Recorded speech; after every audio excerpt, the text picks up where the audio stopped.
오늘은 베드로 후서를 통정적으로 강론함이 은혜를 받고자 합니다.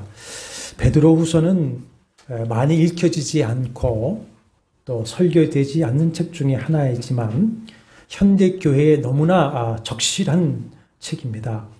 현대교회가 처한 위기와 맞닥뜨린 시험거리들, 그리고 속 깊이 앓고 있는 중병을 마치 최신식 MRI 기계로 몸속 깊이 숨어있는 암덩어리를 촬영하는 것처럼 우리 눈앞에 생생하게 묘사해 주시고 있습니다. 진단뿐만 아니라 이 병을 어떻게 치료해야 할 것인가를 아주 분명하게 제시해 주고 있습니다. 현대 교회와 성도를 위기에 몰아넣고 있는 깊은 암덩어리가 무엇이겠습니까? 두 가지일 겁니다. 2장 1절 말씀에 나오는 것처럼 암처럼 교회에 깊숙이 침투하고 있는 거짓 선지자들, 거짓 선생들, 이단들입니다. 그리고 그런 거짓 가르침의 유혹에 넘어가서 믿노라 하면서도 육신의 탐심과 정욕을 따라 살아가는 불경건한 교인들입니다.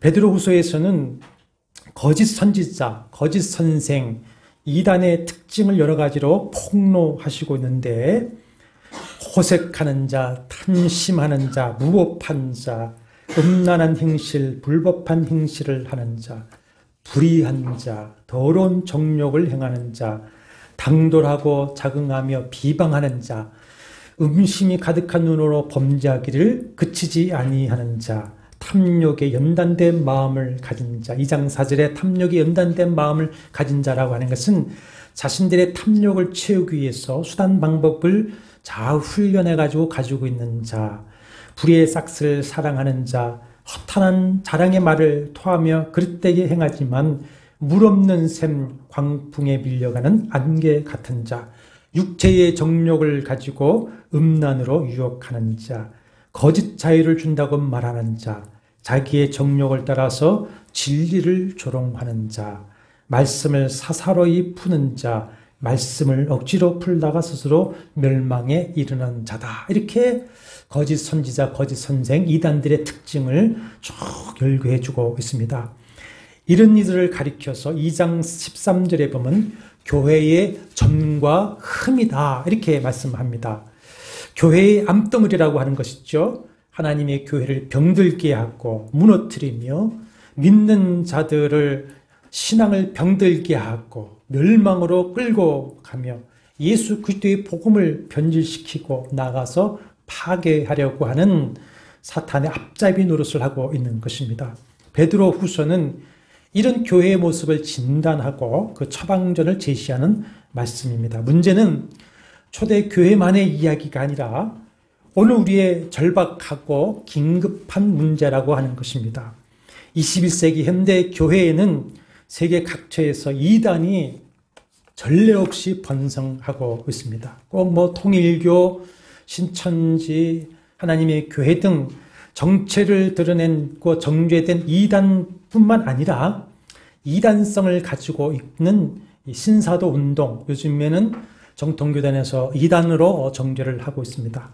사이비 성령 운동인 은사주의, 순비주의가 성행하여서 정통교회 안에 있는 수많은 성도가 현혹되었고 많은 목사들마저도 잘못된 가르침에 현혹되어서 교인들을 잘못된 길로 인도하고 있는 것을 볼 수가 있습니다. 근자에 동료 목사님의 교회의 부교육자가 당돌하게도 이 이단의 특징입니다.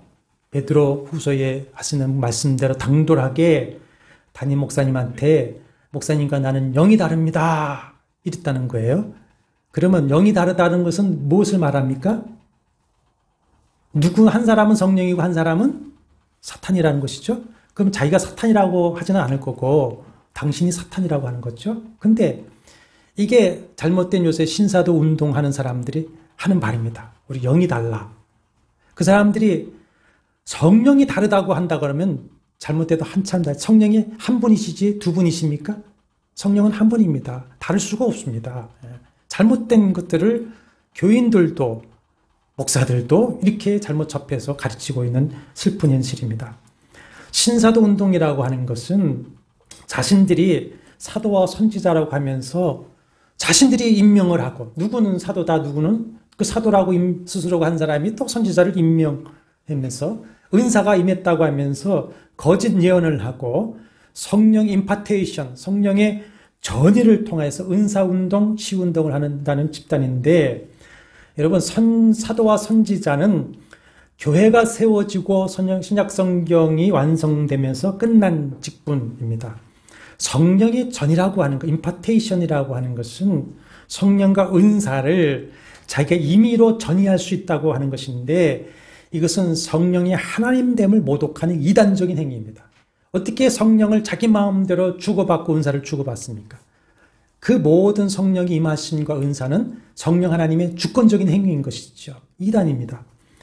구약에서부터 한 개인의 앞날을 점치는 듯하는 이방 종교적 예언에 대해서는 하나님이 엄히 정죄하시고 있습니다. 신약의 예언이라고 하는 것은 신약 성경이 기록되기 이전에 사도와 선지자들에 의해서 예수 그리스도의 복음이 예언의 형태로 계시되어지는 것이 예언입니다.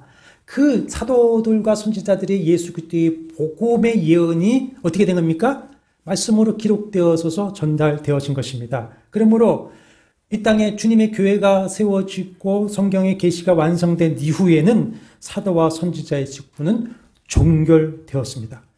만약에 그들의 주장대로 사도와 선지자가 계속된다고 한다면 또 다른 예수 그리스도의 교회들이 그 사도들에 의해서 세워져야 할 것이고, 그들의 예언이 성경으로 계속 늘어나야 할 것입니다. 그래서 보십시오.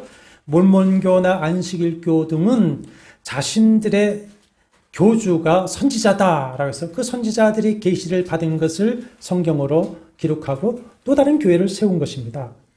기독교 내에 이런 신사도 운동을 하는 자들은 새로운 성경을 만든다고 한다면 당장 이단으로 정죄될 수 있으니까 뭐라고 하느냐? 직통계시를 말합니다. 직통계시를 받았다고 하면서 예언을 하고, 자칭 사도들을 통해서 받은 그 직통계시를 가지고 설교를 하면서 책을 통해서 자신들의 거짓을 퍼뜨리고 있습니다. 그래서 그런 사람들은 목사들이 기도하고 말이지 성령이 주시는 계시를 따라서 설교해야지, 저같이 이런 원고 설교를 하는 사람은 잘못되었다고 말을 하고 있어요. 제가 잘못됐습니까?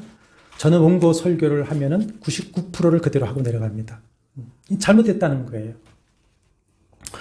요즘에 유튜브를 보니까 신년 초에 신사도 운동의 거짓 선지자인 신디 제이콥이라고 하는 여자가 한국 목사인 홍정식, 최한등과 함께 소위 자칭 21명의 사도와 선지자들과 함께 예언 컨퍼런스를 한다라고 대대적으로 홍보를 하고 있습니다. 그 신디 제이콥이라는 사람이 예언을 한다는 것을 들어보니까 이런 예언이에요. 하나님께서 한국의 교회의 기도를 들으시고 있다. 이게 예언입니까? 마땅히 우리의 기도를 들으시죠. 하나님이 한국 교회에 부흥의 쓰나미를 준비하고 있으니까 준비하라. 이게 예언입니까? 마땅한 거죠. 이건 예언, 나라도 할 수 있는 얘기입니다. 예. 직통계시를 예언하는데 그런 엉터리에 현역되는 안타까운 모습이 많이 있습니다. 수많은 사람들이 거기 현역돼서 몰려가고 있어요. 그들의 집회를 광고를 보니까 사전 등록비를 낸 사람만이 소위 들어가서 집회에 참석하고 예언을 듣습니다. 그 전에 하는 거 보니까 그 집회 장소도요, 사전 등록비가 무슨 그 공연 볼 때에 계단이 있듯이 그렇게 합니다. 앞자리는 얼마, 중간은 얼마. 그래서 앞자리 많이 낸 사람은 먼저 예언을 듣고 이런 식입니다. 이런 자들은 오늘 베드로서 2장 3절 말씀대로 그들의 탐심으로써 지어낸 말을 가지고 이득을 삼으려고 하는 자이므로 이런 거짓 선지자, 사이비 성령 운동에 결코 미혹되지 마시기를 바랍니다. 그 외에도 얼마나 많은 거짓 선생이 직통계시, 예언과 치유와 같은 거짓 성령 역사를 빙자하여 유혹한지 모릅니다.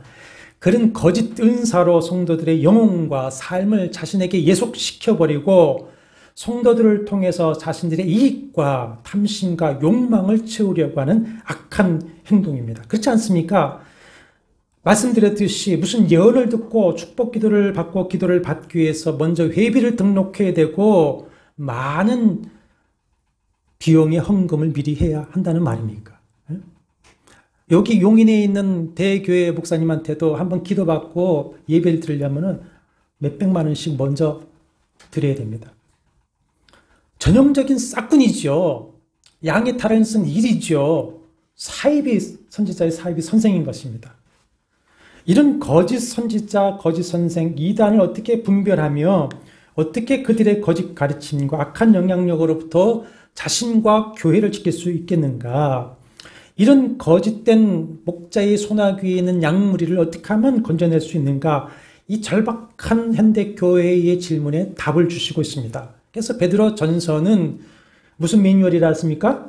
고난 극복 매뉴얼인데 베드로 후서는 이단 극복 매뉴얼이라고 할 수가 있을 것입니다.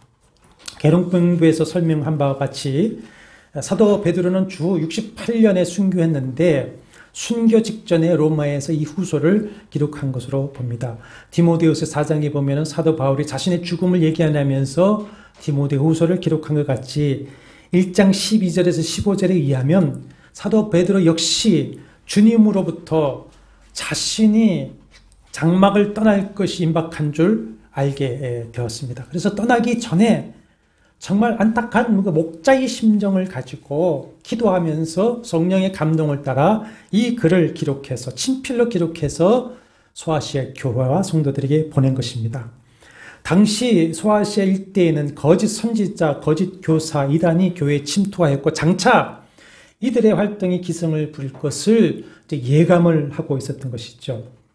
거짓 선지자, 이단들이 1장 20절 사사로이 성경을 풀고 3장 16절 억지로 풀어서 그들의 탐심으로 지어낸 거짓말을 가지고 굳세지 못한 영혼들을 유혹하여, 굳세지 못한 영혼이라고 하는 것은 말씀과 믿음의 복음에 굳건하게 서지 못한 영혼들을 유혹해서 바른 믿음과 윤리 도덕에서 탈선하게 해가지고 자신들의 탐심, 욕망을 채우는데 이용하고는 멸망으로 끌고 갈 것을 예견을 한 것입니다. 1장 20절에 보면 사사로이 푼다라고 했어요. 사사로이라고 번역한 헬라 이디아스라고 하는 것은 자기 자신의 것입니다. 자기 자신의 것. 그러니까 성경 하나님의 말씀을 해석할 때에 오늘 우리가 하는 것처럼 성령을 먼저 의지하고 그 다음에 역사적, 문화적, 문학적, 문자적, 신학적 성경 해석법을 적용해서 이 본문 말씀에서 하나님이 의도하신 메시지가 무엇인가를 자꾸 전하라고 하는 것이 아니라 자신의 뜻을 임의로 여기다가 집어넣고 해석을 해버리는 교만하고 방자한 태도를 가리킵니다. 이것이 거짓 선지자, 선생, 이단들의 특성인데 그 예를 말씀하고 있어요. 2장 15절과 16절에 보시면 발람은 자신의 탐욕을 위하여 하나님의 말씀이 아니라 16절에 뭘 따랐습니까? 자기의 불법, 자기의 법을 따랐어요. 우리 사사기를 읽어보면 그 시대의 사람들은 무엇을 따라 행했습니까? 자기 소견에 따라 행했다. 그 말입니다. 2장 20절에 보면은 참된 속담에 이르기를 걔가 그 토하였던 것에 돌아가고 했는데 그라고 하는 원어는 이디아스, 자기의입니다. 자기가 토했던 것을 다시 돌아가서 먹는다. 자기의 욕망을 다시 먹는다는 거예요. 자기의 욕망을. 그 다음에 3장 3절에 보면은 이들은 선지자와 사도들이 전하여준 복음을 무시하고 2장 3절 있죠? 3장 3절이군요. 자기의 정욕을 따라 조롱하여 주께서 강림하신다는 약속이 어디 있느냐라고 하면서 주의 강림과 종말이 없다는 거짓말을 선전합니다. 결국 이들은 3장 16절 하반절에 다른 성경과 같이 사도 바울의 편지도 다른 성경과 같이 억지로, 이 억지로라고 하는 것은 교묘하게라고 하는 뜻입니다. 교묘하게 풀다가 스스로 멸망에 이르는, 자기의 멸망에 이르는 것입니다. 이들에게는 누구밖에 없습니까? 하나님도 없고요. 다른 사람도 없고 오직 누구밖에 없습니까? 자기 자신밖에 없는 것입니다. 자기의 탐욕을 위해서 하나님의 말씀도 사사로이 아주 교묘하게 풀어서 사람을 미혹하는 자들입니다. 2장 3절에 보면은 그들이 탐심으로서 지어낸 말을 가지고 너희로 이득을 삼는다 그랬어요. 이득을 삼는다라고 헬라어 언어의 뜻은 영업한다, 장사한다, 착취한다 이런 뜻을 가지고 있습니다. 이들의 목적은 영혼 구원이나 성도의 행복이 아닙니다.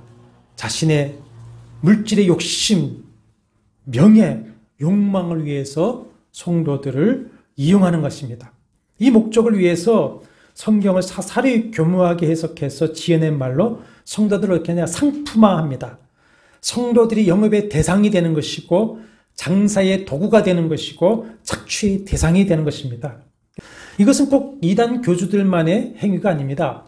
정통교회에서도 자신의 탐심을 위해서 기복주의 신앙, 번영신앙을 주입해서 지나친 헌금과 헌신을 요구해서 자신의 물질적인 풍요를 누리거나 큰 예배당을 지어서 명예와 권세를 누리려고 하는 자들이 많이 있습니다. 제가 한 번은 기가 막힌 얘기를 앞에서 하는 것을 들었는데 그것도 목회의 성공이라고 어떤 젊은 후배 목사가 나와서 자랑하는데 뭘 자랑하느냐, 청년들과 성도들에게 10의 8을 드리게 해서, 그래서 드리느냐, 그러니까 드린다는 거예요. 그래서 어떻게 하느냐, 예배당 세가 3천 얼마 나가고요, 자기가 머무는 사택도 1,몇백만 원의 월세를 낸다는 거예요. 그게 싹군이지 않습니까? 또 신비주의로 자신의 노예를 삼아 착취합니다. 은사주의, 예언이나 치병으로 매이면 계속적으로 그 예언과 병고침에 기도에 매여가지고요, 물질과 삶을 그 사람한테 다 충성할 수밖에 없어요. 헤어나올 수가 없어요. 어떤 한 분이 의사 장로님이신데 연세가 많습니다. 제가 목사님과 함께 예배를 꼭 드리고 싶습니다. 목사님 교회에 가서. 그런데 제 아내 때문에 못합니다. 제 아내는 거기에 떠나면 죽는 줄 압니다. 거기서 매일 예언을 듣고 매일 기도를 받아야 산다고 하니 떠나지를 못합니다. 이럽니다. 이것이 바로 그 모습이에요. 또 교회에 여러 가지 사업을 들여옵니다. 다단계를 끌어오고요, 금융 사기를 끌어옵니다. 이 탐욕을 위해서 성경 구조를 인용하지만 본래 말씀의 뜻을 완전히 무시하고 자기가 하고 싶은 말을 다 하고 또 자기가 하고 싶은 말을 위해서 성경 구조를 뽑아서 이용하는 형태를 하는 겁니다. 이것은 듣는 성도들도 마찬가지입니다. 디모데후서 4장 3절 말씀대로 자기의 사욕을 만족시키기 위해서 자기가 듣고 싶은 것만 들으려고 하는 교인들, 자기의 마음에 충족시키는 성구만을 딱 인용하는 태도, 마찬가지인 것이죠. 베드로후서에서 당시 이단들이 성경의 모든 예언을 사사리 풀어서 거짓으로 무너뜨리고 있는 진리는 크게 두 가지입니다. 하나는 2장 1절에 보면은 자기들을 사신 주를 부인하고 성도들로 부인하게 만듭니다. 자기들을 사신 주, 샀다라고 하는 것은 값을 주고 사는 것이죠. 노예를 값주고 샀다, 속전입니다. 예수께서 핏값을 지불하시고 우리를 죄와 저주와 사망의 종로로 타면서 사서 자유를 주시고 구원하신 것, 이것을 말합니다. 1장 3절에 보면 그 예수 그리스도의 신기한 능력, 여기 신기한 능력이라고 하는 것은 하나님의 능력으로서 생명과 경건에 속한 모든 것을 우리에게 주셨다 했습니다. 하나님의 능력으로 십자가의 대속을 이루시고 부활승천하심으로 우리의 영원한 생명을 주시고 경건에 속한 모든 것을 선물로 주셨어요. 근데 거짓 선생들은 이단을 끌어들여서 자기들을 사신 주를 뭐하게 합니까? 부인하게 합니다. 예수 그리스도의 대속의 은혜를 부인하는 것은 어떤 것들이 있느냐? 교회 안에 여전히 들어온 율법주의자들입니다. 믿음으로만 구원을 얻을 수가 없고 율법도 지켜야 구원을 얻는다 하는 것은 그리스도의 속죄를 부정하고 부인하는 행위가 되는 것입니다. 요즘에는 신학학계에서 그리스도의 능동순종이라고 하는 신학 때문에 아주 논쟁이 심합니다. 무슨 얘기냐? 수동순종, 능동순종 이러는데 그리스도께서 십자가의 대속으로 말미암아 죽음에 순종하심으로 우리의 죄를 속량하셨다. 우리가 십자가의 피로 용서받는다. 그런데 또한 그가 이 땅에 오셔서 능동적으로 율법을 온전히 다 지켜서 의롭다함을 얻어서 당신이 얻으신 그 율법의 의를 우리에게 전가시킴으로써 우리가 의롭다함을 얻는다. 그러니까 십자가의 구속으로 죄사함을 받고 율법의 의를 지키신 예수 그리스도의 의가 우리에게 전가됨으로 우리가 의롭다함을 얻는다고 한다면 우리는 결국 무엇으로 의롭다함을 받는 겁니까? 율법입니다. 율법. 율법주의가 되는 것입니다. 율법은 의롭다함을 얻을 수가 없습니다. 주님께서 처음부터 율법을 주신 이유 두 가지입니다. 죄인인 것을 깨달아라. 그 다음에 너희들이 행위로는 전혀 의롭다함을 얻을 수 없기 때문에 하나님의 의이신 그리스도를 소망하라. 그리스도께로 인도하는 초등교사, 옛날에는 몽학선생이었죠. 그것을 주신 거예요. 오직 예수 그리스도의 십자가의 대속의 은혜로만 우리는 의롭다함을 얻는데 율법이 개입된다고 하는 것은 우리를 구속하신 주를 부인하는 것입니다. 자유주의자들, 영주주의 계통의 이단들은 그리스도의 성육신을 부정하죠. 그 십자가의 속죄를 무너뜨립니다. 또 이단들은 그 나사렛 예수가 인간으로서 구원을 완성하지 못했기 때문에 이제는 그때의 그 영이 우리에게 임해서 우리를 통해서 구원을 이룰 수 있다. 이렇게 주장을 합니다. 또 신일 합의를 주장하는 신비주의자들이 있습니다. 우리 예수교회의 근원이 된 이용도 목사가 신일 합의를 주장했습니다. 신일 합의는 뭐냐? 하나님과 내가 하나 되어 내가 하나가 된다. 성경이 말하는 연합과 신일 합의는 틀립니다. 우리는 연합이라는 것은 주님과 나와 연합해서 동행하는 삶인데 신일 합의는 주와 내가 하나가 되어서 내가 하나님이 된다는 거예요. 자연신론적인 것인데 이것이 구원이라고 한다면 이단인 것이죠.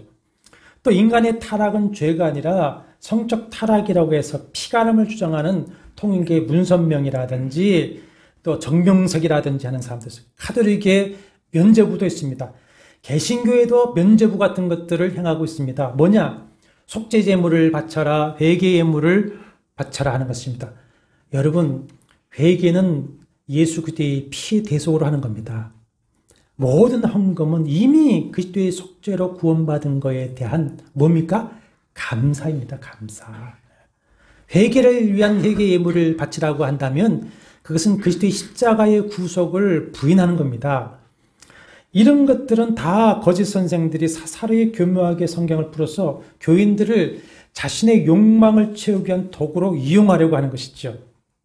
이런 거짓 선생이나 이단, 그리고 이단에 넘어가서 자기의 주를 부인하는 자들은 2장 1절에 보면 임박한 멸망을 스스로 취하는 자들이다. 그렇습니다. 왜 그러냐? 그리스도의 대속하신 속죄를 부인하는 자는 구원을 얻을 길이 있습니까? 없습니까? 없지요. 그러니까 스스로 멸망을 취하는 자입니다. 좀 추우시면 다시 트십시오. 또 하나는 거짓 선생 이단들은 그리스도의 강림을 부정합니다. 3장의 내용인데 3장 3절과 4절에 보면은 주께서 강림하신다는 약속이 어디 있느냐?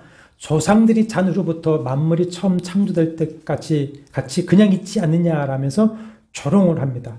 그리스도의 강림을 조롱하며 부정하는 것이죠. 주의 강림은 주님께서 복음서와 또 승천하시면서도 약속하신 것입니다. 사도들은 주님의 약속의 말씀을 굳게 믿고 임박한 재림을 전했습니다. 그리고 재림 전에 주님의 말씀과 같이 여러 가지 자연과 역사의 징조가 있을 것을 가르쳤어요.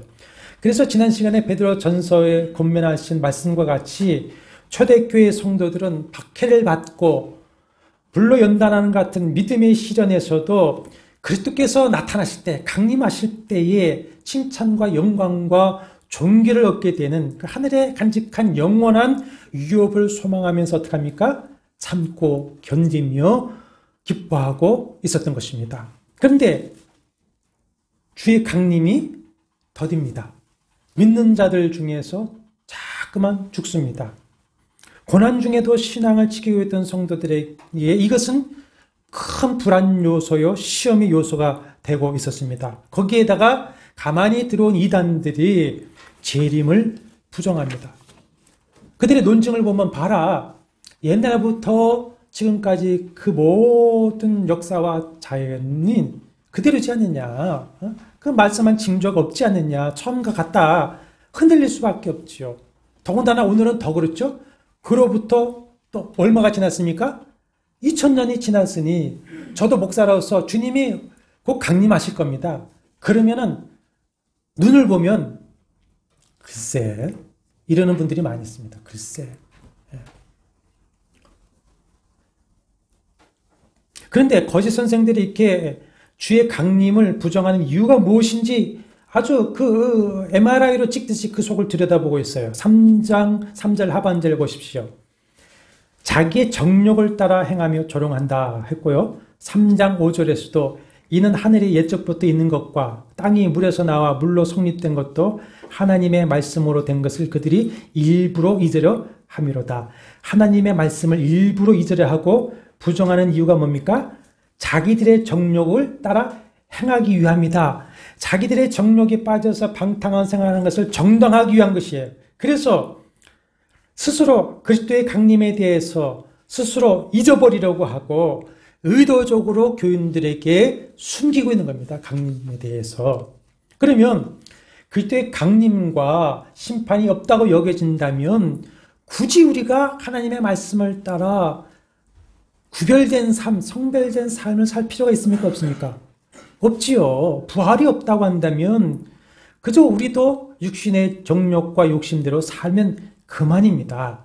그래서 민노라 하면서도 육신의 정욕과 욕심을 따라 살고 싶은 사람은 에덴 동산에서 뱀과 하와가 대화할 때에 하나님은 선악을 알게 하는 나무의 열매는 먹지 말라. 내가 먹는 날에는 반드시 죽으리라고 하시는데 어떻게 가감하고 변경합니까? 너희는 먹지도 말고 만지지도 말라. 너희가 죽을까 하노라 한 것처럼 하나님의 말씀을 자신의 욕심을 따라서 어떻게 합니까? 가감하고 사사리 교묘하게 왜곡을 하는 것을 볼 수가 있습니다. 거기에 대해서 사도는 하나님의 말씀으로 창조되었고 그 하나님의 말씀으로 노악되어 홍수로 세상이 멸망을 당했으며 이제는 7절에 보면 그 동일한 말씀으로 불살하기 위하여 심판과 멸망의 날까지 보존하여 두고 있는 것이다. 너희가 강림이 더딘 것이 아니라 어떻다는 겁니까? 너희가 다 회개하고 구원에 이르기를 바라서 주님은 어떻게 기다리신다? 하루가 천년 같고 천년이 하루같이 오래 참고 지금 기다리고 계시는 것이다. 그러나 주의 날이 도둑같이 오르는 그날에는 하늘이 큰 소리로 떠나가고 물질이 뜨거운 불에 풀어지고 땅과 그 중에 모든 일이 드러나리로다. 그러면서 11절 12절 보십시오. 너희가 어떤 사람이 되어야 마땅하냐. 거룩한 행실과 경건함으로 하나님의 날이 임하기를 바라고 간절히 사모하라 말씀하고 있습니다. 이 유언적 메시지로 간곡하게 권면함에도 불구하고 거짓 선지자와 선생들, 이단들 그리고 그들의 미혹에 넘어가서 함께 바른 믿음을 버리고 타락하고 부패하는 자들에게 어떤 불행한 결말이 있을 것인가에 대해서 2장에서는 여러 가지로 말씀하고 있어요. 예를 들어서 2장 3절에 보면 범죄한 선사들을 하나님이 용서하지 아니하시고 지옥 어두운 구덩이에 던져 심판 때까지 지키게 하셨다. 2장 5절에 보면은 의를 전파하는 노아 가족은 보존하셨지만 경건하지 않는 자들을 용서하지 아니하시고 홍수로 심판하셨다. 2장 6절과 8절에는 고통하는 의로운 롯은 건지시고 소돔과 고모라를 멸하셨다. 그 본보기를 삼아서 2장 9절에 보십시오.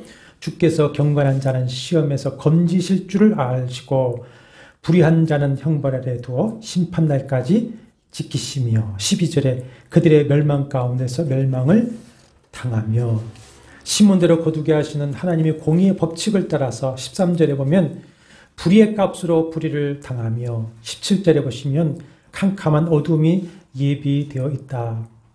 지금 주님이 당장 강림하지 아니하시고 지금 당장 어떤 징계도 없고 심판을 받지 않는다고 해서 심판이 없는 것이 아니에요. 어떻다는 겁니까? 자비하시고 오래 참으시는 하나님께서 천년이 하루같이 하루가 천년같이 오래 참고 기다리는 중이고 그러다가 주의 강림이 하실 때에는 악인을 위하여 예비된 영원한 어두움에 던져지게 될 것이다 라는 것입니다. 그러므로 이제는 이런 거짓 선지자들을 어떻게 분별을 할 것이며 이런 무서운 죄와 유혹으로부터 자신과 교회를 지키기 위해서 어떻게 해야 할 것인가 하는 것이 문제가 남겠죠. 이것을 위해 사도 베드로는 자신의 죽음을 예견하면서도 목자의 심정을 가지고 아마 주님께 부르짖었을 것이고 그때의 성령께서 그에게 계시해 주셔서 이 말씀을 기록하셨을 것입니다. 주님께서 사도를 통해서 주신 이단 극복 매뉴얼이 두 가지 크게 나눌 수 있습니다. 하나는 첫째는 하나님과 주 예수 그리스도를 아는 지식입니다. 베드로후서의 중요한 말씀은 알입니다. 암. 예수 그리스도를 아는 것, 진리를 바로 아는 것입니다. 제가 우리 교회 19년 때에 예배 전 공부 시간에 국내외 여러 이단들의 정체를 간단하게 소개해 드린 적이 있습니다. 이단의 판별, 구전, 어떤 이단들이 있고 그 이단들이 어떤 것이 잘못되었는가 간략하게 정리를 했는데 굉장히 많았죠. 거기에서 다 소개하지 못하고 소문나지 않아 드러나지 않은 거짓 선지자, 거짓 선생, 이단들이 많습니다. 우리 집에는 이단성을 가진 사람들이 너무 많이 숨어 있습니다. 그 거짓은 수없이 많고 아주 교묘합니다. 그것을 우리가 다 일일이 알 수가 없습니다. 그러나 우리가 진리를 분명하게 알고 있으면 거짓이 아무리 많고 거짓이 아무리 교묘해도 그 거짓을 다 진리로 분별해낼 수가 있습니다. 거짓을 다 몰라도 좋습니다. 뭐만 하면 됩니까? 진리만 바로 알면 됩니다.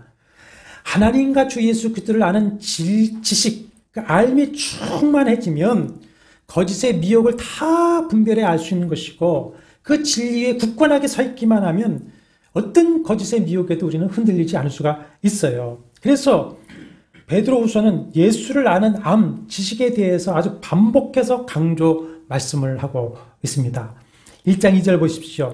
하나님과 우리 주 예수 그리스도를 알므로 은혜와 평강이 너에게 더욱 많을지어다. 1장 3절에 그의 신기한 능력으로 생명과 경건에 속한 모든 것을 우리에게 주셨으니 이는 자기의 영광과 덕으로서 우리를 부르신 이를 알므로 말미암이라. 1장 8절 이런 것이 너에게 있어 흡족한 즉 너희로 우리 주 예수 그리스도를 알기에 게으르지 않고 열매 없는 자가 되지 않게 하려니와. 2장 20절 만일 그들이 우리 주 대신 구주 예수 그리스도를 알므로 세상의 더러움을 피한 후에 다시 그 중에 얽매여지면 그 나중 형편이 처음보다 더 심하리니. 2장 21절 의의 도를 안 후에 받은 거룩한 명령을 저버리는 것보다 알지 못하는 것이 도리어 그들에게 나으리라. 마지막 당부의 말씀 3장 18절에 보십시오. 오직 우리 주 곧 구주 예수 그리스도를 은혜와 그를 아는 지식에서 자라가라. 영광이 이제와 영원한 날까지 그에게 있을지어다. 알을 얘기했어요. 이 알미라고 하는 성경에는 이 안다라고 하는 것을 헬라어를 두 가지 단어로 구분을 하고 있습니다. 그노시스라고 하는 정보적인 알, 지식적인 이해와 에피그노시스라고 하는 알을 구별하는데 여기서 말씀하는 에피그노시스라고는 알미예요. 이 알을 무슨 알미냐? 이 성경이 지금 말씀하는 안, 예수 그리스도를 안다고 하는 그 알은 진정한 교제를 통한 관계적인 알미입니다. 그 남자와 그 여자가 안다고 하는 것은 단편적인 정보 지식을 아는 것이 아니지요. 그렇죠? 몸과 마음이 하나 되고 교제하고 살아가면서 아는 것, 그것이 친밀한 교제 안에 있는 안, 그것이 성경이 말씀하는 예수 그리스도를 아는 것입니다. 그러니까 우리가 예수 그리스도를, 하나님과 예수 그리스도를 안다고 하는 것은 우리가 제사함을 받고 하나님과의 관계가 회복된 이후에 그와 연합해서 친밀한 교제를 이루는 데서 알아가는 하나님을 알고 예수 그리스도를 아는 것, 그것이 구원받음입니다. 구원이라고 하는 것은 하나님을 아는 것인데 그것은 관계의 회복인 것이고 그 구원의 도구가 뭡니까? 믿음이죠. 믿음. 오직 믿음. 이렇게 하나님과 주 예수 그리스도에 대한 충만한 지식을 가질 때에 수만 가지 거짓이 들려온다 하더라도 그 거짓을 어떻게 합니까? 분별해낼 수가 있고 그래서 이단으로부터 자기를 지킬 수가 있습니다. 그러므로 사랑하는 여러분, 하나님과 주 예수 그리스도를 더욱 알아가는 데 힘쓰시기를 바랍니다. 이단 극복 매뉴얼 두 번째는 1장 4절과 5절에 보면 더욱 힘써 신성한 성품에 참여하는 자가 되게 하려 함이라 했습니다. 자, 알미라고 했어요. 관계적 알면 누구를 관계적인 알면 그 알면 그냥 아는 것이 아니기 때문에 변화로 이어집니다. 변화. 그 알면 뭐뭐가 되어지는 것으로 인도해 버립니다. 하나님과 주 예수 그리스도를 알므로 1장 2절에 보면 우리가 생명과 경건에 속한 모든 것을 얻었어요.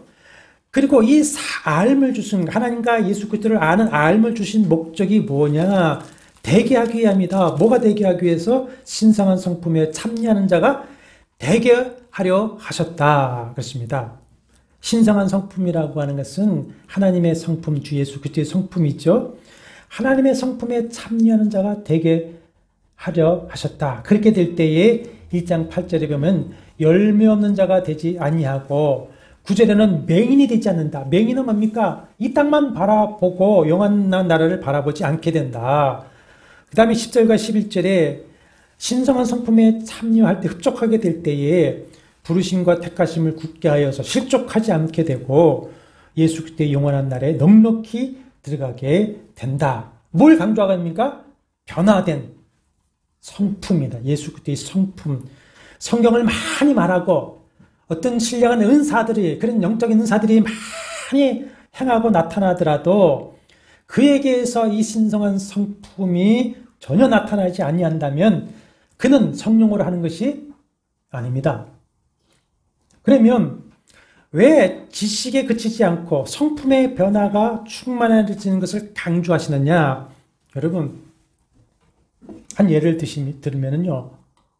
이 코로나 사태 운동 안 하죠? 늦게 공부하다가 밤늦게 이제 저녁 6시에 먹고 밤늦게 되면은 또 배고프니까 까자 먹죠. 속 답답하니까 콜라 마시죠. 배 나오고요. 건강이 제가 안 좋아진 것을 느낍니다. 이렇게 하면 안 된다고 알아요. 알지만 배고프고 당이 딸리고 하니까 먹습니다. 지고 먹습니다. 이런 겁니다. 자, 거짓 교사들이 강력한 무기는 뭐냐? 육체의 욕심, 정욕입니다. 육체의 욕심, 정욕. 이 육체의 욕심과 정욕, 아는 것으로 이길 수 있습니까? 안 됩니다. 알아도 근본적으로 야고보서 1장 14절 말씀처럼 내 안에 뭐가 있기 때문에 욕심과 정욕이 있기 때문에 그것의 미혹을 받아서 극복하지 못하고 미혹되어 버리고 넘어가는 거예요. 하면 안 돼, 먹으면 안 돼, 가면 안 돼 하면서도 내 안에 욕심과 정욕이 충만하니 그대로 있으니 져버린다 이거예요.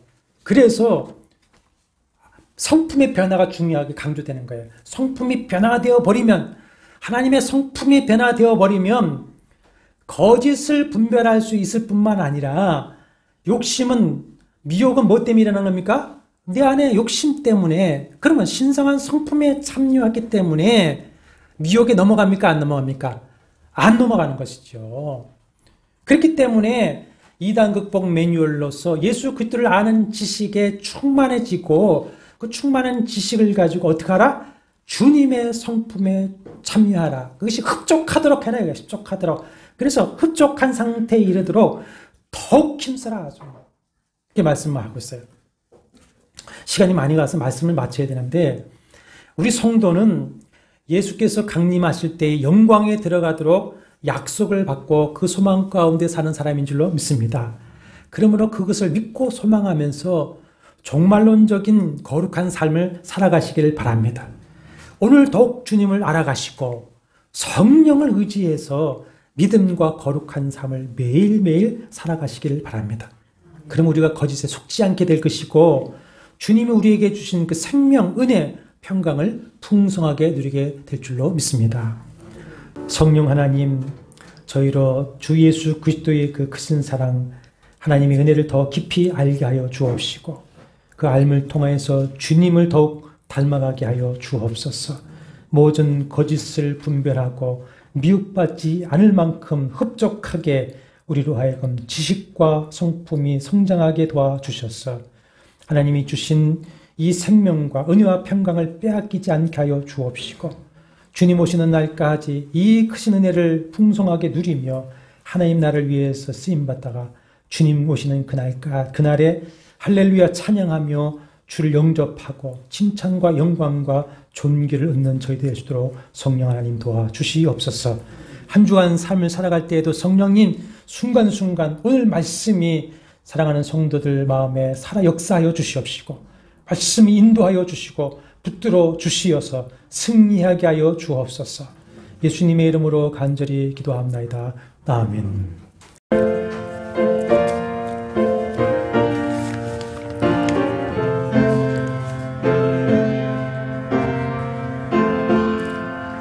예수 나를 오라 하네 예수 나를 오라 하네 어디든지 주를 따라 주와 같이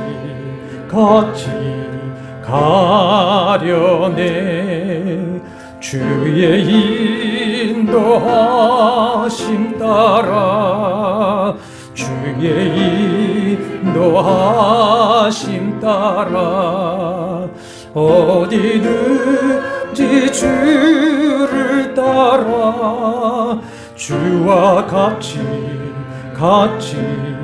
가려네 겟세마네 동산까지 주와 함께 가려하네 피땀 흘린 동산까지 주와 함께 가려네 주의 인도하심 따라 주의 인도하심 따라 어디든지 주를 따라 주와 같이 가려내 심판하실 자리까지 주와 함께 가려하네 심판하실 자리까지 주와 함께 가려네 주의 인도하심 따라 주의 인도하심 따라 어디든지 주를 따라 주와 같이 가려네 주가 크신 은혜 내려 나를 항상 돌보시고 크신 영광 보여주며